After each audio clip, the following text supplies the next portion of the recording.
कुछ डेंगू के खास पहलू पर बात करते हैं। क्या आप जानते हैं कि डेंगू वायरस 4 एंटीजेनिकली डिफरेंट वायरसेस हैं?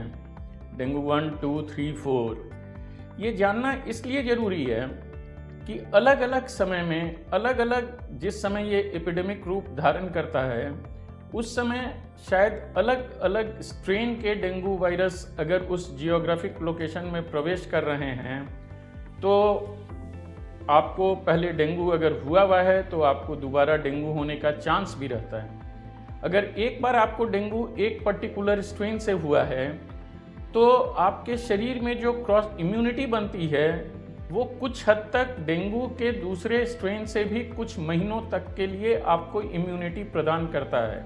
यहाँ यह बात जाननी बहुत ज़रूरी है कि जो सेकंड अटैक होता है डेंगू का वो पहले अटैक से काफ़ी सीवियर होने का चांसेस रहता है। अगर आपको पहले से पता है कि आपको एक बार डेंगू हो चुका है तो शायद अगली बार उस पर्टिकुलर सीज़न में अगर आपको कोई बुखार आता है तो शायद आप अधिक सावधानी बरतेंगे और किसी भी बुखार को आप नेग्लेक्ट नहीं करेंगे यह सोच करके कि शायद यह सेकेंड अटैक ऑफ डेंगू हो जिसमें मेरे को खतरा अधिक है और मेरे को बहुत अधिक डॉक्टरों के क्लोज कांटेक्ट में रहने की दरकार है। हर तरह के सिम्टम्स डेंगू में हो सकते हैं। सर दर्द, आँख में दर्द, बदन दर्द, जोड़ में दर्द, उल्टियाँ, कमजोरी, पेट में दर्द होना, ये सारे सिम्टम्स डेंगू में हो सकते हैं और इन सिम्टम्स के बदौलत आप यह कभी नहीं पकड़ सकते कि आपको डेंगू हुआ है या नहीं हुआ है। डेंगू के समय में अपने शरीर को अधिक से अधिक कपड़े से ढक करके रखें। मॉस्किटो रिपेलेंट क्रीम जरूर से इस्तेमाल करें। खिड़कियों दरवाजों पर नेट्स लगाएं ताकि मच्छर भीतर प्रवेश कम करें। एक बात मैं इम्फेसाइज करना चाहूँगा प्लेटलेट्स के बारे में कि डेंगू में प्लेटलेट्स घटता है। जब अगर यह 1 लाख से कम हो रहा है तो रिस्क बढ़ता चला जाता है दूसरे कॉम्प्लिकेशंस होने का। लेकिन प्लेटलेट चढ़ाना डेंगू का इलाज नहीं होता है।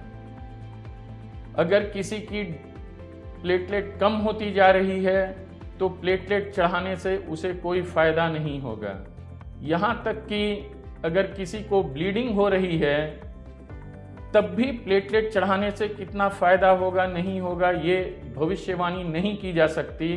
लेकिन एज अ डॉक्टर अगर प्लेटलेट काउंट 10,000 से कम हो गया है और ब्लीडिंग हो रही है तब हम लोग उसे बेनिफिट ऑफ डाउट ज़रूर देते हैं और प्लेटलेट चढ़ाते हैं। लेकिन अगर प्लेटलेट केवल गिरता चला जा रहा है और ब्लीडिंग नहीं हो रही है तो प्लेटलेट चढ़ाने से बहुत फ़ायदा नहीं होगा। ज़रूरी चीज़ ये है कि आप सही समय पर डॉक्टर के पास जाइए। वो अगर बोलते हैं हॉस्पिटल में दाखिल होने के लिए तो हॉस्पिटल होइए ताकि सही समय पर सही उपचार हो। तो मेरी आपसे हाथ जोड़कर विनती है कि किसी बुखार को इग्नोर नहीं करिए, डॉक्टरों के पास जाइए, जांच कराइए, पता चल सके कि यह डेंगू है या नहीं है।